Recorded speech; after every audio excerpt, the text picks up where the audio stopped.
Dear friends, I'm sitting once again in front of you with some very important issues to discuss. Now, these issues are important not only for me and you, they are important for our nation, for the future, for prosperity of Pakistan, for a bright future for Pakistan. We have to deal with these issues now, today. We can't postpone them any longer. What is foreign policy meant to achieve for a nation? The idea is to ensure political stability of a country, to support the economic well being of the country, and above all, to ensure the security of the country. Now, looking back, do you think our foreign policy has achieved all these objectives? I have discussed this issue with many people, with many experts, with many analysts. They seem to feel that we have not been that successful in achievement of our objectives. If we have not been successful, this is the time to re-evaluate ideas, to see which ideas did not lead to success in the past.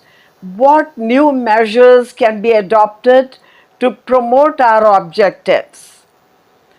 Now, one of the things which I feel is that we put all our eggs in one basket. When we developed relations with United States, we did not think that US is going to leave us in the lurch. United States looks upon this relationship as a transitory one. They have said it on many occasions. They believe that this relationship does not carry much meaning for them.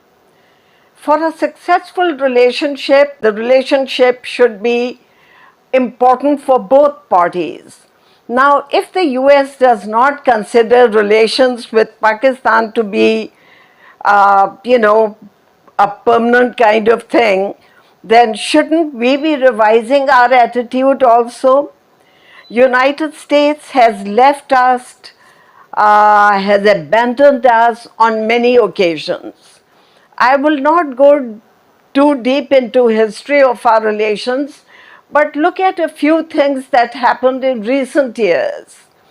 United States involved Pakistan in a war against Afghanistan. Actually, they said it was because of Soviet presence in Afghanistan. We got involved. When the Soviets were driven out of Afghanistan, the US abandoned us. Then they came back after a few years. When the Taliban were in power, they wanted to topple Taliban government because Taliban were not taking dictation from them. They involved us once again. They blamed Afghanistan for what happened on 9/11. Actually, neither Afghanistan nor any Muslim country was involved in no Muslim organization was involved in those developments. Some people even regard it to be a false flag operation. Anyway, I will not go into that. But when we got involved during Musharraf era, when their objectives were achieved, they left us again. Now, you see, we face terrible consequences because of that. We lost the respect of Afghan people, we lost the trust of Afghan people, our economy was destroyed, and the US told us that they gave us $5 billion or $10 billion, something like that. A researcher did study, and the findings were that Pakistan received $5 or $10 billion from the US, but we lost more than $50 billion in terms of lost chances for business, for investment in the country. In fact, the figure they gave was between $50 billion and $100 billion. So you can see whether this was a beneficial arrangement for us. Not at all. It was based on loss. and we are the ones who lost. Another important issue is that US has already selected India to be their long-term ally. They call India their strategic ally. Now, you know the relationship between Pakistan and India. India is responsible for creating terrorism in Balochistan, in other parts of Pakistan, and there is proof of that. This is no conspiracy theory, there is proof of that. Kulbhushan Yadav was arrested red-handed.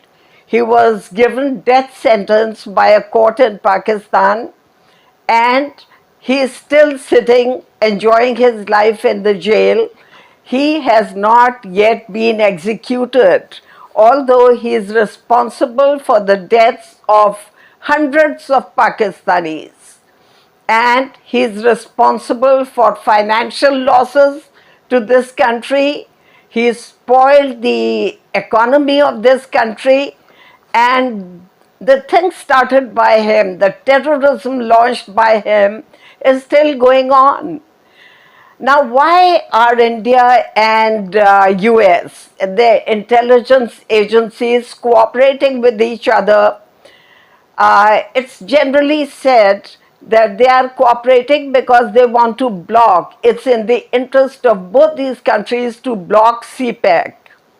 That is one important reason. But there is another reason.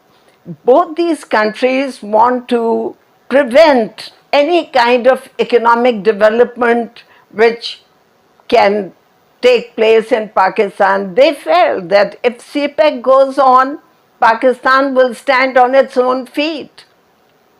Pakistan will not have to go and beg IMF all the time for loans. You know, if you base your economy on loans, then you can never really rise.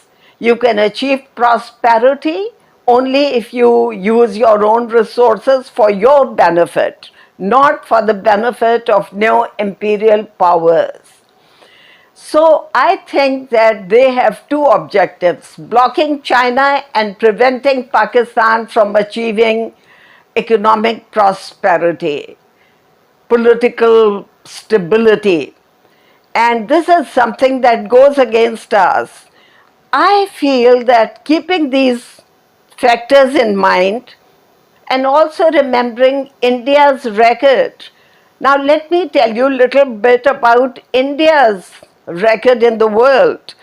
India is guilty of terrorism against Pakistan. All Pakistanis know about it. I have mentioned one or two examples of that in this talk so far. India is also accused of promoting terrorism in Canada. They went and they tried to kill a Sikh citizen of Canada, and they killed him because they deemed him to be dangerous for their own interests. They are accused of that by the Canadian government. Another important point is that they tried to kill a US citizen. The US took note of that, and the US accused them of trying this act of terrorism, but they have not done anything else because they are trying to promote India as a strategic ally. India is also responsible. Sri Lanka accused India of sponsoring Tamil tigers to destabilize Sri Lanka. It was with the help of Pakistan army that Sri Lanka finally overcame that problem. Tamil tigers developed by India, introduced by India, were defeated, and peace prevailed in Sri Lanka after that. Now, another important thing is that India created disinformation labs in Europe. These labs promoted propaganda against Pakistan, against other states of South Asia who were not regarded as friends by the Indians. And I have mentioned one case in my book on Belt and Road Initiative, which was published in 2023. I have taken up that. But, after that lab was found by the European authorities, I thought that was the end of the story. But now we have discovered that India has one more, at least one more disinformation lab in Europe. Now, this is a challenge for Europeans. They are going to probably take some action against this. I hope they do, because this undermines their interests. And under this Disinfo Lab system, India has been using the names of dead European scholars for the purpose of propaganda against other countries. And keeping all these things in mind, don't you think there is time for Pakistan to change its attitude, to change its policy towards the US and towards India? Once you realize who your friends are and who your adversaries are, then I think there is need for action. It's of no real use just to identify friends and enemies without taking action against them. Keeping a US India alliance in mind, it's a long term alliance. It's going to go on whether we like it or not. So, what are the options? Are there still some options which can be used by us to promote our interests? Due to our indecisiveness in the past, I think we sent wrong signals to our friends. Some of our friends have become distant because I feel that, because we sent wrong signals, we were indecisive, and no one wants to have a very close relationship with people who are indecisive, who don't know what they're doing, who don't know what steps they're going to take in future. So, keeping this in mind, I think we need to work once again. We need to redouble our efforts to send a positive message. Our relations with Iran and Afghanistan have been spoiled because of US and the role we had to play. These two countries don't trust us anymore. But we have to win over their trust. We have to tell them that we stand with them. We stand with regional peace. We want peace in the region, and we would like to work with them. Having said this, I think things should not stop here. I know that improving relations with Afghanistan after our role in Afghanistan in the last few years and what they are accused of doing in our country recently, all this cannot be helped. US and India would like us to get involved in another war with Afghanistan, with Iran. They have aggressive designs against Iran, and of course, they would like us to help them. We should steer clear of these US objectives and their goals. We have our own interests to protect, and we should develop good relations with Afghanistan and Iran. It might take time, but I think this is doable. We can do it. After establishing better relations with them, I think relationship with China and Russia is improving. China is an all-weather friend of Pakistan. We say that our friendship is higher than the Himalayas, and we think that we are iron brothers. We need to further promote this spirit. We need to develop this spirit and take it to greater heights. relationship with Russia is also very important. There have been two recent seminars on Pakistan-Russia relations.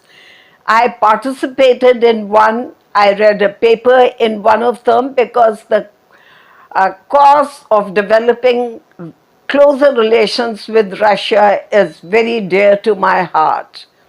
Now, with good relations with Afghanistan, Iran, Russia, China, I think we should go further. Look into the Central Asian region.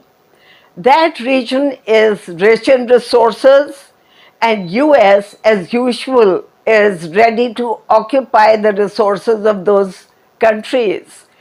In fact, they want to kill two birds with one stone. They want to occupy the resources of Central Asian states and hand them over to their multinational corporations to create jobs and prosperity in the US. And the other thing they want to achieve is to reduce Russian influence from Central Asia. That will be very dangerous for Central Asian republics and for the entire region, in fact. I don't think it's going to be bad only for Russia, it's going to be bad for Central Asia and for the entire region. So I think that China, Russia, Central Asia, Iran, Afghanistan, and Pakistan, we can become a very strong bloc full of resources. New resources have been found in Pakistan, mineral resources, energy resources. Pakistan, new doors of prosperity can open for the people of Pakistan, but only if we follow the right policies. We should not allow United States and its multinationals to come and dominate our country. Their goals, I'm going to talk about those things in some other program. But United States, a lot of studies have come out of US saying that God forbid Pakistan is going to break up into 4 states. And this shows their future plans, and we have to guard against those future plans. US is also trying to take advantage of two things: their relationship with India and the false flag operation which India conducted in Indian occupied Kashmir. Although I would like to look at it in another way. India is flouting the resolutions of Security Council, and they have not still, even after 77, 78 years, they have not given the right of self-determination to Kashmiri people living in Indian occupied Kashmir. Now, maybe some people are angry, maybe these people want to implement the resolutions of Security Council. United States, as a major power, should have reminded India that it's its own fault. It's no one else's fault. In fact, they tried to blame Pakistan for what happened in Indian occupied Kashmir. Instead of warning India, instead of putting things right, they decided to side with India. This is one danger that we face. And the other one, of course, is the long-term strategic partnership between India and United States. So I think that this is the time when we should revise our foreign policy, look for closer relations with China, Russia, Central Asia, Afghanistan, Iran, and in the East, there has been a development in our favor. Bangladesh decided that they've tolerated Indian hegemony for too long, and they have decided to change their policy. I think there are new positive developments taking place in the world. We should benefit from that. and we should revise our foreign policy. Look at Cuba. It's right next to United States, but it does not take any dictation from the US. North Korea, another tiny country, does not take dictation from United States or any other country. We are a nation of 250 million people, full of resources. We have a huge defense structure, people, equipment, and we should reduce our reliance on US equipment. We should diversify. In fact, I would say more than that. We should turn to other sources of um, weapons. US is not a trustworthy source of weapons. So let's put our relations with United States on back burner for some time till they change their attitude to us. Um, this is all for now, and inshallah we'll continue with our discussions. I would also like to have your input in all these discussions.